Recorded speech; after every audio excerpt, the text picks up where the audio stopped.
What's going on, everybody? Mortem here, this time bringing you the video games that I am grateful for, as it is Thanksgiving today here in the US, so first and foremost, happy Thanksgiving. But as always, that's a great time to sit and reflect about the things that you're appreciative of in life, and as somebody who's had more than my fair share of blessings, getting to work from home and watch my son grow, he just started school this year even, which has left me with more time than I'm used to, and thanks to this very job, the lifting of many financial pressures, I have a lot to be grateful for. And today I figured I'd share some of that with you guys, but obviously in the context of video games, as this is still a video game channel. But if you've watched me for very long, video games are absolutely capable of being these very personal experiences beyond even just what their code is, which is why they've always mattered so much to me. And I've been covering and playing those games so long on this very channel that I can honestly sort of mark important moments of my life, not only by the games themselves, but also the community that has sprung up around my coverage of them. And given that I don't exactly get to talk about video games too often in my real life beyond, as work, it's one of those things that I really appreciate in a lot more subtle ways than one might expect, which is exactly why I enjoy making videos like these and being a little more open. So with that in mind, let me sort of walk you down a bit of memory lane here to some important games to me, some recent, some less so, kicking it off with probably an unexpected choice, and that is actually Fallout 4. A game I don't talk about a ton these days, but as you may have heard me mention once or twice, I've actually made a lot of videos on Fallout 4, because right when I made the channel is around the release date of that game. And it was of interest to me, and that was around the time I was starting to make good enough money that I could go back and play all these franchises and stuff that I had not played previously, because my experience with Fallout was kind of limited before then. And while Fallout 4 has its faults and people tend to have very strong opinions about it, that's honestly not why I'm grateful for it. I'm grateful for it because that is a game that, in covering it, I wound up sort of finding my own voice and things I wanted to do as a content creator in those early days by messing around with and enjoying that sandbox for what it was. And while truth be told, every one of those videos is pretty god-awful, I leave them up. Honestly, they're a little embarrassing, but I refuse to delete them because they're such an important, stepping stone to where the channel would go. And a lot of those silly ideas that were very dumb looking back, but in my own weird way, I'm still very proud of them. Just to give you one of the less embarrassing examples of this, as I was kind of finding what I wanted to do there, one of the early things I tried, one of the very first things I did on YouTube, or at least tried to do, was these super short, 30-second to a minute worth of review where I would just do something really stupid and then say something about the game. Which, not for nothing, now that shorts are everywhere, seems a little rude they didn't take off. But I called them super serious reviews, and I'm sure if you dug through the channel enough you could find them, but they're very dumb. And probably my favorite one of those I ever did was actually for Far Harbor. And I won't spoil it for you. If you want to see why I enjoyed it, I guess go watch it. But I appreciate Fallout 4 for what it did to my own creativity in a way that I don't think any other game could have quite managed necessarily. And while I may have got here eventually, it was a very specific experience that would be hard to replicate. So feel however you want about Fallout 4, of course, but that's how I choose to remember it outside the context of this mechanic was done well, or they didn't do this part of the story well. And I don't think that stuff necessarily matters as some sort of objective metric of what is good or not, the way some people try to portray it as. But enough about that. Let's fast forward a little bit, because then we have Pillars of Eternity 2 and Divinity Original Sin 2 right around that same time. So I played these roughly right in step with each other. And recently, we're going to start with Pillars of Eternity 2 because I had just covered Avowed. I got to visit Obsidian Studios, which was just a crazy thing to be able to say that I did. I might throw it up on screen here, but I even got to take a picture of the Roll of Honor for the Ultimate Challenge that they held for Pillars of Eternity 2, which I thought was really cool. That's something I haven't done and I would still like to do. But both Pillars and Divinity Original Sin 2 actually released while I was right in the thick of my salaried job doing sales and running stores and stuff. And both of those games in their own way reminded me of this genre that I had kind of forgotten about and put to the wayside as I had grown older, which led to me covering them, which has then sort of slowly over time cascaded into this very point we're at now, where I'm kind of known as the CRPG guy at this point. But speaking on Pillars specifically, a couple of things. One, I finished the 100% for Pillars back when I was still just doing that because that was the way I played games. And while it was slower back then, that really was just how I played them. But I finished that on January 8th, and my son was born like less than a week later on January 14th of 2019. And beyond just, that reigniting my love for the genre that these games did for me, in particular, this was a really stressful time of my life because I had all this fear about becoming a father and not knowing what that was going to be like. And if you've watched the channel much, my own biological parents weren't exactly great. I am actually adopted as a teenager after some homelessness, and I was very scared of perpetuating that cycle. And while I eventually got over the fear of that, in times where my mind can't stop running a mile a minute, video games are a great way for me to focus on something beyond what I have no control over. And that is exactly what Pillars served as an experience for me, outside of just, again, reigniting my love for the genre. But Deadfire in particular, beyond just that moment of my life, is really just such a love letter to a specific era of CRPGs that a lot of other games have tried to move away from and modernize. Deadfire really leaned into them in a way that feels really authentic, probably unsurprisingly because of who it was made by, as the people who made it at Obsidian, such as Josh Sawyer, also worked on a lot of those old school CRPGs in the same vein, but Deadfire really takes those to their extremes. And while it is great that games like Baldur's Gate 3, which I also love and will talk about, have sort of pushed that genre into new heights with new tech and everything, Deadfire feels like an advancement of that original formula as opposed to a modern reimagining. And it really is a shame that that game took so long to finally break even, because it really is something special. Not least of which because the incredible world they've built around it, which I really hope we continue to see more of. In fact, I loved it so much that to this day, the only thing I have not done is a challenge called the Ultimate. Now, I say this as a guy known for being the CRPG guy. The Ultimate is what I would consider probably the single hardest challenge in CRPGs. I believe there's only like 14 people confirmed to have actually finished it, which might not be like an official number, but basically, if you complete the Ultimate, as it's called, which is a solo challenge with an insane amount of modifiers like reduced vision, wear on your supplies, wear on your equipment,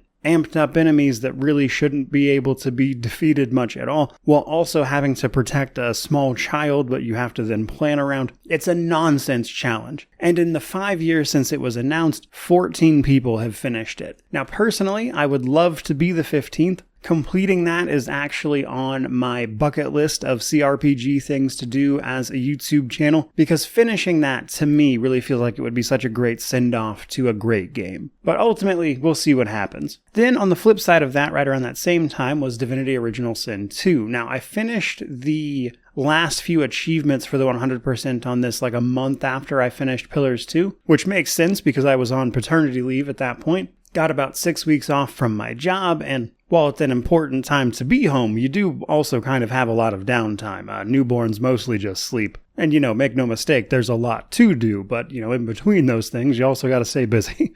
So I used that time to finish my auto run, but Divinity Original Sin 2 really is just such a special game, and I got really pulled into the lore of it because something about, being washed up onto a prison island, Fort Joy, only to be told that you're some special god woken, but, power is taken, not given, and you have to work your way up to it, and there's all these ways to approach different quests and stuff. And really, I can't tell you anything I haven't said already about this game many times over. I kind of built the channel on it, but it also kind of served at that time as a way for me to unwind while I got used to being a father at the same time. So just like a lot of other games on this list, it really just sort of hit at exactly the right time, and I'm really appreciative of it. And it's also really no secret that covering that game the way I did, especially things like the lore, are kind of like my first real foot in the door to the YouTube algorithm. And in fact, to this very day, I've mentioned this here and there over the years, if you would like to see how I managed to get my foot in that door, while it has gotten a little more diverse since, to this day, if you search Divinity lore on YouTube, you're going to be met with like mostly just a wall of my videos. So this game also kind of marks the period at which my channel started to go from a hobby into something more serious. And I started to get the views and feedback that are necessary to take what was kind of just a silly little thing I was doing and actually apply some of that feedback to make it more professional and improve things over the years. So it really can't be understated how important that was for the channel. And then of course we have the big fish itself, Pathfinder Wrath of the Righteous. Wrath of the Righteous was such a big deal because it is the game that allowed me to go full-time on YouTube. So I initially backed this on Kickstarter because I thought it looked incredible, and I was also playing other CRPGs at the time, as I obviously just told you, but much to my surprise, nobody was covering it at all. But of course, I had access to the beta through the Kickstarter, and then I was like,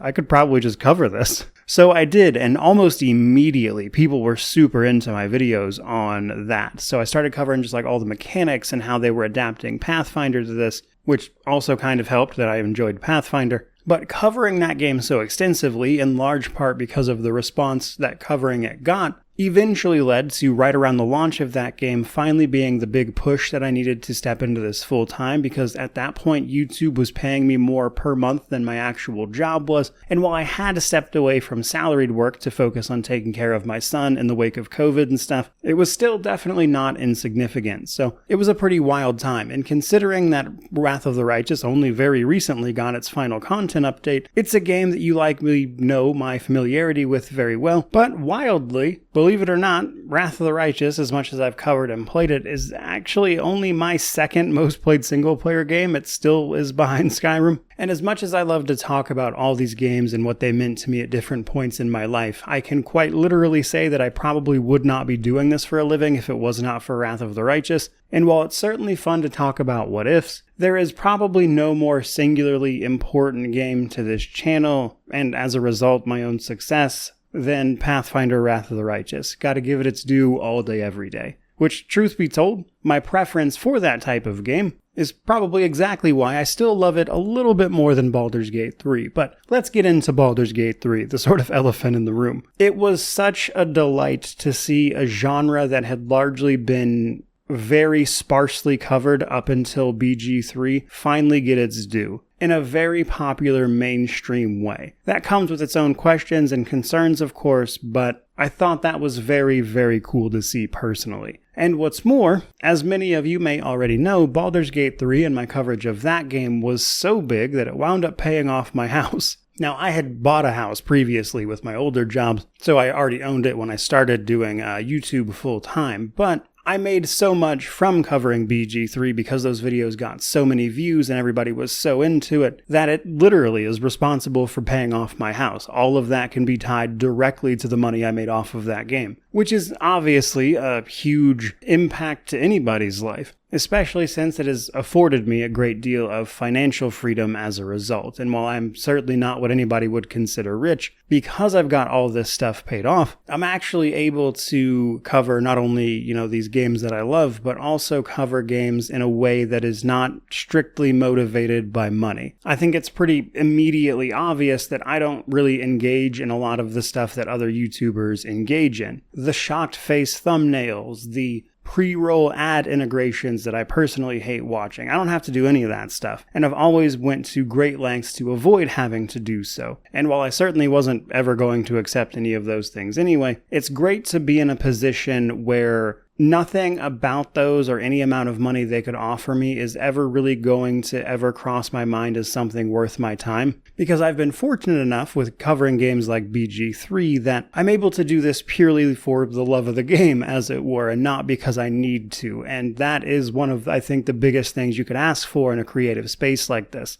which is in absolutely no small part due to the people that watched and checked out everything that I was doing for Baldur's Gate 3. And while it's easy to go over the stuff specific to that game that I covered, what I think actually gets a little lost in the hustle and bustle there is that it wasn't just the BG3 videos, it was also all of my older videos for Baldur's Gate 1 and 2. When BG3 was blowing up, all of those older videos I made for those were also getting hundreds of thousands of views, and all of that sort of coalesced into like this perfect moment that will very likely wind up being the peak of the channel. I mean, I hope it's not. I hope there's more to come. But even if I never quite reach that high again, I would be okay with that because of just what an incredible moment of my YouTube career that was. Not only was I on top of the coverage of that game, but videos from CRPGs of yesteryear, Baldur's Gate 1 and 2, my story videos for those, tips to show people how to play them, like my new player's guide for Baldur's Gate 1, which is a little on the older side, but it still pans out. Even that sort of blew up at that time with people wanting to check out the older games, and they're not easy to jump into for a modern player. So Baldur's Gate 3 releasing, being this fantastic game that a ton of people could enjoy for a variety of different reasons, was awesome, but probably the most fun thing for me personally. Obviously it paid off my house and stuff, but the other thing about it that was really cool was that I got to take this genre and introduce it to a whole bunch of other people via like, oh, you enjoy this game? Well, here's a whole host of other CRPGs you might want to check out, and while they're very different, you might just find something you like. Because that really has been like the cornerstone of what this channel has been about, introducing these games and this genre that I love so much to as many people as I can, getting them acquainted with them, trying to reduce that barrier to entry that especially a lot of the older games really have. And I'd like to think, sitting here on Thanksgiving today, that I have accomplished some modicum of that. And for that, there's really just not enough words for me to say how grateful I am for the opportunity to do this, to share these moments with you, and simply reflect on how all of this has impacted my life personally. And just the thought that some video game that I covered did something for everyone else in that way is honestly everything I ever dreamed of. So with that, there are the video games I am thankful for. I hope you enjoyed this video. And whether you've been around forever, you're new to the channel, or you're just one of those people who gets real upset that I have opinions about a game you don't agree with, happy Thanksgiving to you all. Thank you for letting me do this. May you wander in wisdom and have an amazing day.